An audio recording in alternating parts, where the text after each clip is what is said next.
All right, welcome to another edition of Deep Balls. We haven't done this in 2 weeks because somebody had to go out of town and visit her family. But I know she had to go visit her family, but I missed you.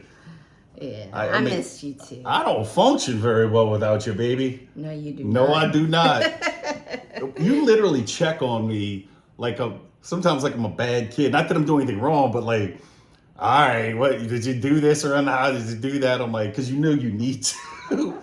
Because I get There's distracted. some of that, I but get you know, on distracted. top of that, like, so you ended up spending Halloween night by yourself, and I was worried about you. I was scared. You know, I don't do well with. You just don't do with being by yourself very well. So I'm like, this is one of the areas where we're different because I'm a social person. Like, I'm definitely an extrovert, but I'm an extrovert that can go do social stuff, and then I need some me time. Like, I need to get away from everybody. I need to go recharge my battery. And while you're trying to do that, I'm like, but Angela, hold on. Your battery never needs. Hold on, I need to talk to you about something. Your battery gets recharged by being social, and so Marchant never wants to be alone. It's a real challenge for you to be alone. So like a lot of times when I'm gone, he'll just have the kids come.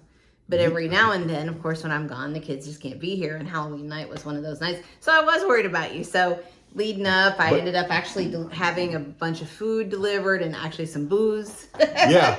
Some desserts. Yeah. I was just trying to make sure that he knew he was loved and I had y'all taken care I of. made sure I had my dog, though, because everybody doesn't know with my ex, you wouldn't know this. In the paperwork, we share Minnie, the dog, and I love that dog. And I'm like, if I'm going to be alone on Halloween night and on a night when all the creaks and noises in the house get that much scarier, I'm like, I'm not gonna be alone. So it was me and Minnie at least. But that was so sweet. And you sent me a little care package, a little wine, a little food. So, the other thing about Marchant is he does not do scary very well. No. So like he won't watch scary movies. Oh. I mean, I don't want to use the word chicken, but chicken. Don't feel free. Chicken. It all started in 1991 or 2, whenever that movie Candyman came out. I saw that and I was done. I mean, done with horror movies. I got chills even thinking of the movie. She knows I'm not even trying to be funny. Candyman. Stop it. Stop. Like, she knows I'm not joking. Like, literally, stop that. Because that's a reflection. You know, it'll work. Stop it. Stop it. I'm not joking. I can't do horror. I don't. My kids work the haunted house on Halloween night and they wanted me to go to it. I'm like, no. And they knew I wouldn't go. I'm like, no. Yeah, so I was worried about you on Halloween. Yeah. I hated that you had to be by yourself for Halloween. And we've had some great Halloweens. Yeah, last year. Just didn't work out that way this year, so. We had a fun, sexy Halloween a little bit last year. You were dressed all of. We had a fun adult theme, not too nasty. Because we put pictures on social media. You see, we kind of had some fun outfits in New Orleans. Well, my best friend threw a Halloween party in St. Louis. Yeah. Oh, no, last year was New Orleans. Last year. Yes, last year was New Orleans. You're right. I was thinking 2 years ago. Yeah, we tore it up. We still got that energy, See, my energy part where it's sometimes overwhelming to you, I think you need that sometimes. Because, like, I bring out that Angela. Yeah.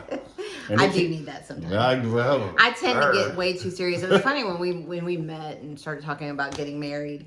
One of the quotes that I said to you is, I feel like that I'm going to give you roots and you're going to give me wings. Yeah. And there's a lot of truth to that. Yeah. Like, I tend to be very serious. And I have a fun side, but I tend to ignore that side.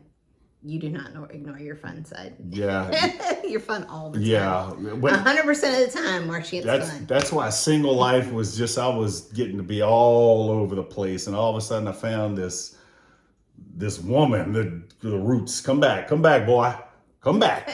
I'm going to hold you down. And I'm like, oh, thank God. I was losing my way. And then I found this. I still have to give it to you. You give it to me upside the head sometimes if I need it. But no, you had a great trip to St. Louis. I had a great trip to St. Louis. All of my kids, I actually have 5 kids for those that don't know. But all 5 of my kids were in St. Louis, which is a rarity. It doesn't happen very often, so I got to see all of them, which was awesome. And then even more special, of course, I love seeing all of my family members, but I do have brand new twin nieces that are just Oh, they're so cute. They're just yummy and Well, I get to see them special. soon too. Yeah, on Thanksgiving you'll get to see them. So I got to meet my twin nieces for the first time, and that was extra special. But I'm glad to be home, and I'm glad to be back with you. Yeah, I'm a big softie. When you sent me those pictures, I was like, aw. And that's Minnie over there barking. She better not be too loud. Minnie, hush. We're just giving you real world stuff. We're trying to record here. Real life. The dog might be barking. Shh, hold on, Minnie. But yeah, St. Louis, you're back. You're back to, keep me straight, because I don't know what to do without you anymore. Like I don't know what to do without this one. It was good to come back.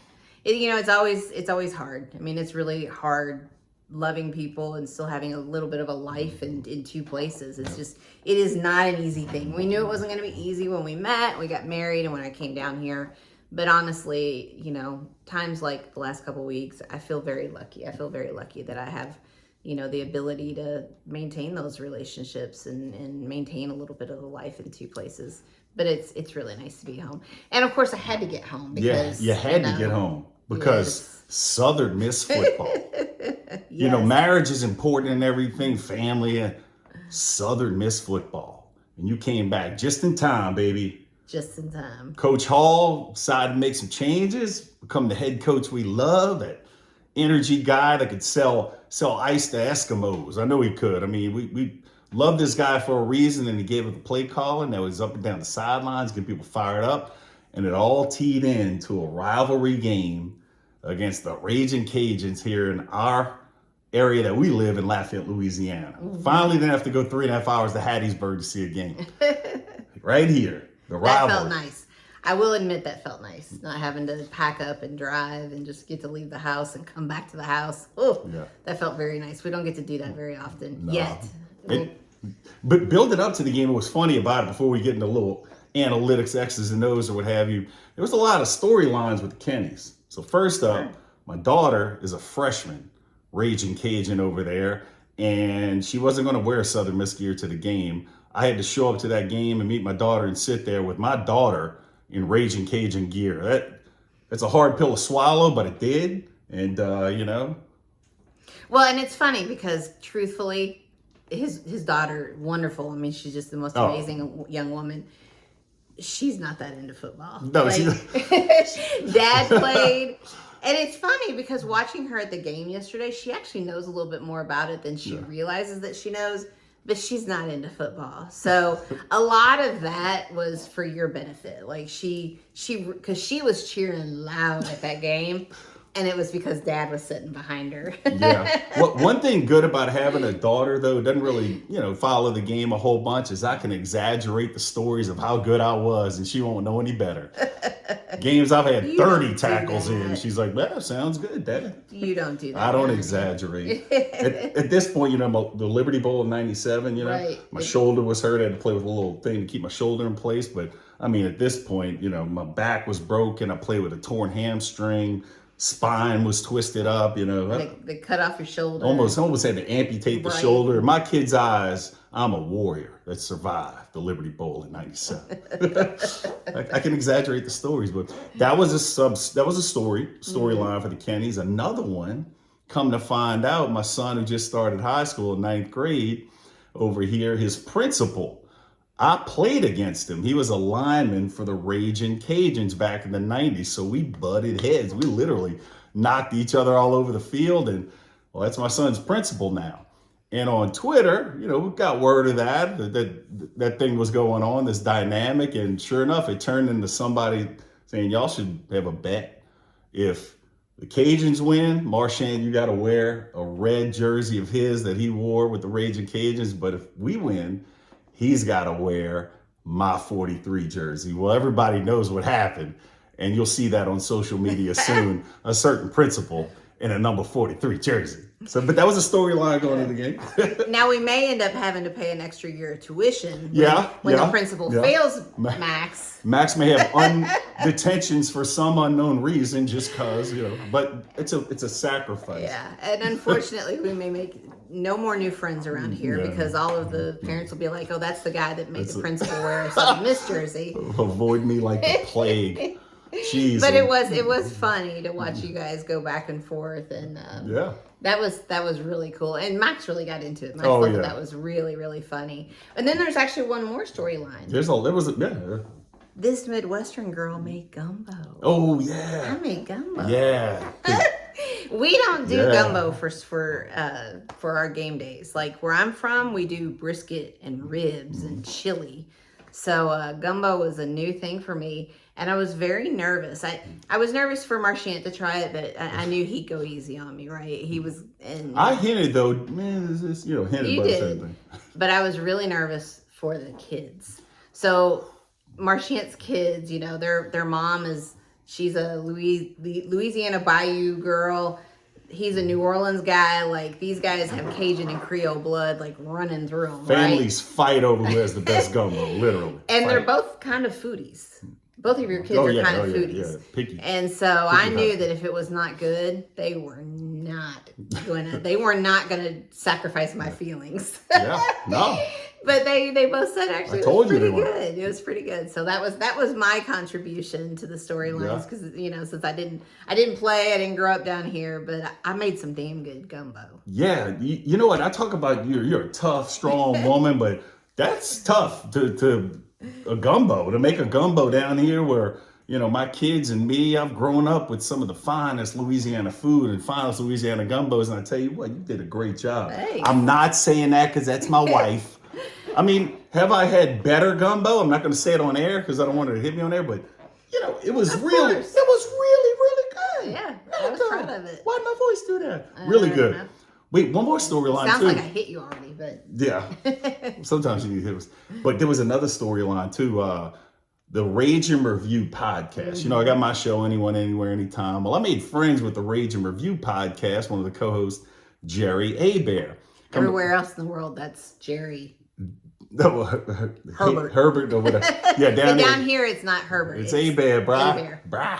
And but we made friends and I had him on my show during the week to talk a little smack, set up the game, and but that was another storyline down here. So my name got kind of out there in the Raging Cajun world, like, oh, he lives in Lafayette. So it just added all these storylines and fun. And Jerry came to sit with us for the game for a little bit, and sure enough, what a game!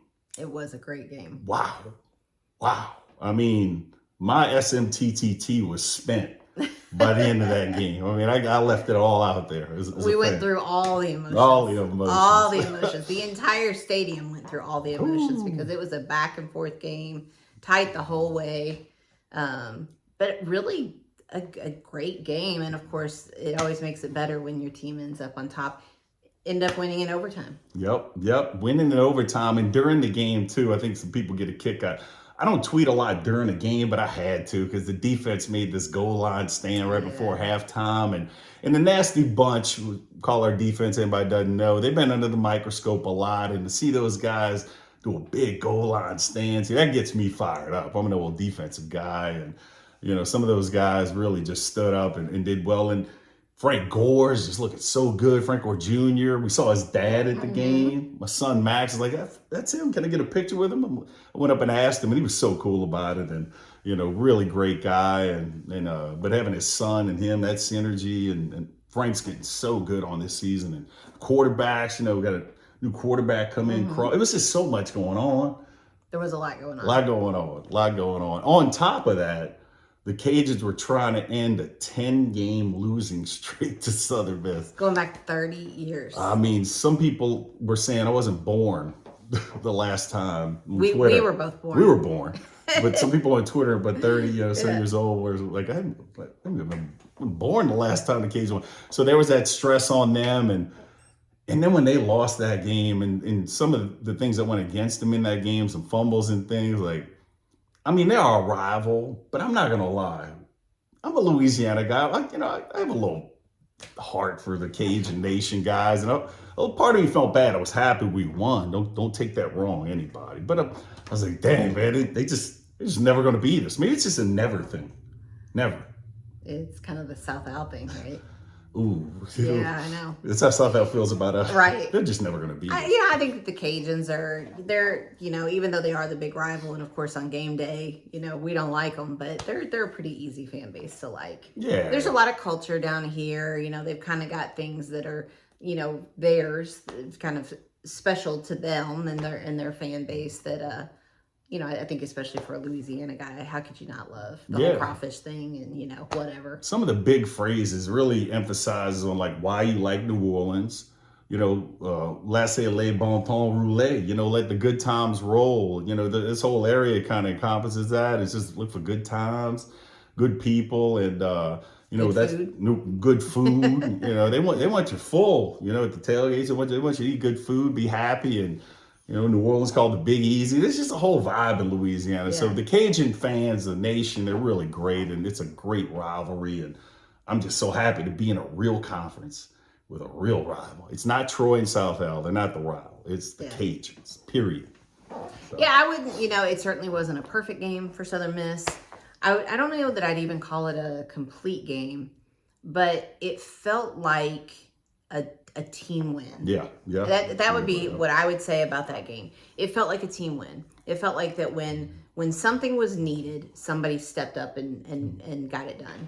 Yep. And that was really, really good to see. And of course, too, toward the end, it was not looking favorable for Southern Miss, and they continued to fight and, fought through it. Like you said, that goal line stand, that was beautiful. I mean, that was awesome. Ooh. Oh, yeah, that was so much fun.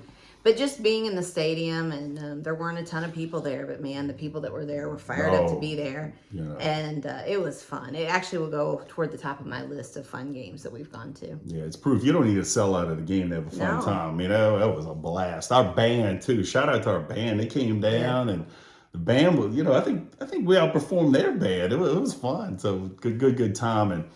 But what it's setting up now, Angela, because always, Southern Miss, we have a major problem with the SEC. We just do. We're playing Mississippi State up in Starkville this week. And if you'd asked me 3 weeks ago, do we have a chance? I'd have said absolutely not.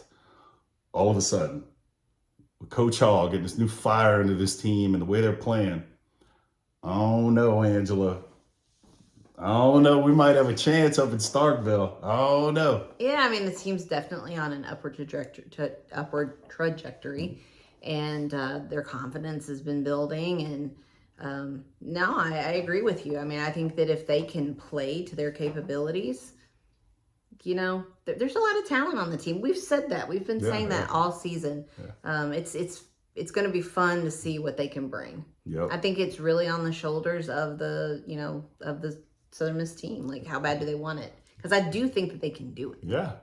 It's just a matter of will they do it. Yeah, if there's a year to beat Mississippi State, it's this year, and to get out the SEC shadow a little bit, because that SEC shadow thing. It's just we deal with it all the time, and I'm just tired of it. So I actually have a theory with this that I love the Sun Belt, but I think that one of the interesting dynamics with Sun Belt teams is that each team sort of sits in the shadow of an SEC team.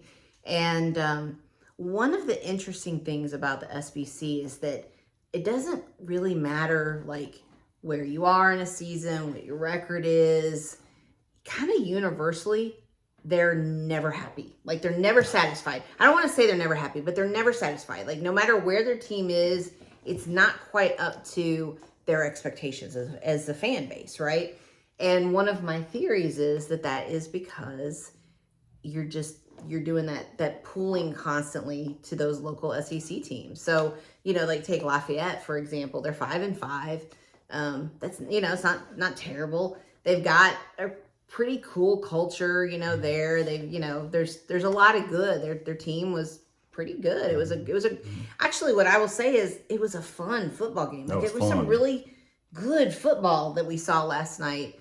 But, when it's not LSU or it's not Ole Miss or it's not Mississippi State or, whatever, Alabama, it just seems like sometimes the Sun Belt teams and their fan bases are perpetually disappointed. And some of these Sun Belt teams, and I'll counter this with a little bit, though. You are correct with a lot of that stuff. And a lot of the Sun Belt teams not named Southern Miss, I don't understand why they're so disappointed all the time. Like, a lot of this is growth and up and up. A lot of these teams in the Sun Belt weren't even around, a while back, or they were in a lower division. They weren't playing major college football. Southern Miss is the one team that dominates tradition with this Sun Belt more than anybody. I mean, shoot, when I was there, we beat Georgia, LSU within a shadow of beating Alabama. You've heard all the stories from the big wins and the big name wins, and those teams weren't doing that. We are. So, in a way, we're always going to struggle with a vibe of being a Southern Miss fan. No matter how good we're doing, it's not good enough. It's just because of where we were and where we are now. It's tough. It's tough. And then you got to watch the SEC do their thing and Ole Miss, Mississippi State. And that's why like an opportunity like this is huge, But I don't know. It's hard for us. It's hard. It's hard. I get it. But I think that sometimes, that people miss the reality that, like, last night we watched really great football. It was incredibly entertaining football. But it wasn't Southern Miss beating Alabama. So, does it register? And do people get so fired up and excited about it? I just think that there's really good football being played in the SBC. Yeah. And I think on some level, if the SBC could really embrace that, like what makes them different from the SEC, Southern Miss is never going to be at Tiger Stadium, right? It's just not. But the games are a lot of fun. Yeah. There's great football that gets played a lot of times, and same thing for all those other teams. Anyways, that's my hot take. No, it's a great take, and it took me a hot minute to really kind of grasp this SBC thing. I mean, this is where we are now. It's a beautiful thing. We are lucky to be here, to be frank, and winning SBC titles. And we get there, and even 8-9 win season, you get more than that. That's it's a great thing. It is, and we pull off an upset like we got a shot this Saturday, though. Which is the day after my birthday. Please, Coach Hall, give me a birthday gift.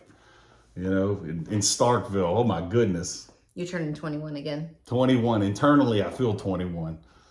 Sometimes you even. Look it. You what? You look it. It's the gray hair for men. I do use that. But yeah, that would be a birthday gift. Wow, what a celebration. A win against Mississippi State. That's all I want. That's all I'm asking for, Angela. You don't have to give me anything else. I don't know that I can supply that, but I'll cross my fingers. All right, appreciate it. Cross your toes too. Oh, we get a win up there, I'll be so happy. But yeah. So how old are you turning? 49 years old. I'm getting close to 50, and I know. One thing you made me notice. I had surgery with my patella tendon earlier this year. It totally tore.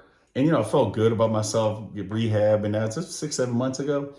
And as I was going down the steps of the stadium, like you're like, yeah, I can tell you're limping. And I'm sometimes I get jealous of my son. He gets a little nick or something. Or that age group, 18, 20 something, whatever. You just shake it off. Remember shaking things off? Just shake it off. I mean, now literally you sneeze too hard, your rotator cuff could pop. It could. I threw my back out this You threw your back out from thinking too hard, right? Yeah, I have no idea. I love getting older. It's awesome. It's all. You know what though? Don't puke, everybody. But there's nobody I'd rather grow older with than you. No. Ditto, baby. No. Well, But yeah, we'll have to do something special to celebrate your birthday. Well, including a Southern Miss. A win, and I'm good. You don't even have to worry about a birthday. Well, you do have to worry about a cake, please, at the Burge cake from Gambino's. Oh, it's already in. She knows what I like. You know what I like. Yeah, I know what you like.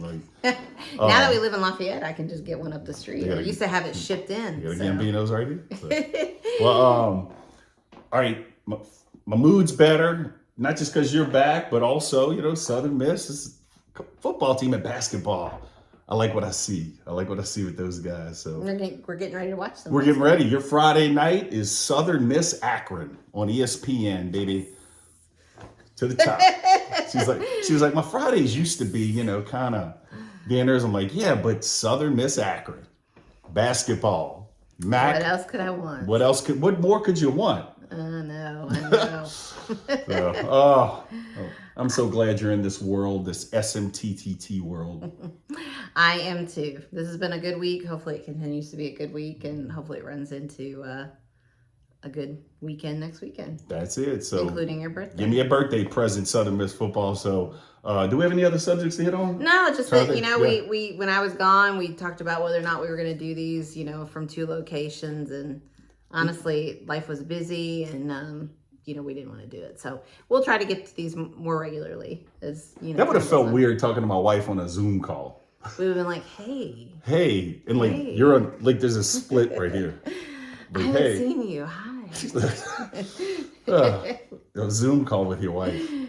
That just sounds a Zoom call with your wife. Oh, all right. Well, we appreciate you tuning in, and if you like what you see, just spread the word of the show. That's all we ask. So, and anything else? Close. We're That's good. it. We're good. All right. Thanks for joining us. Catch you next time.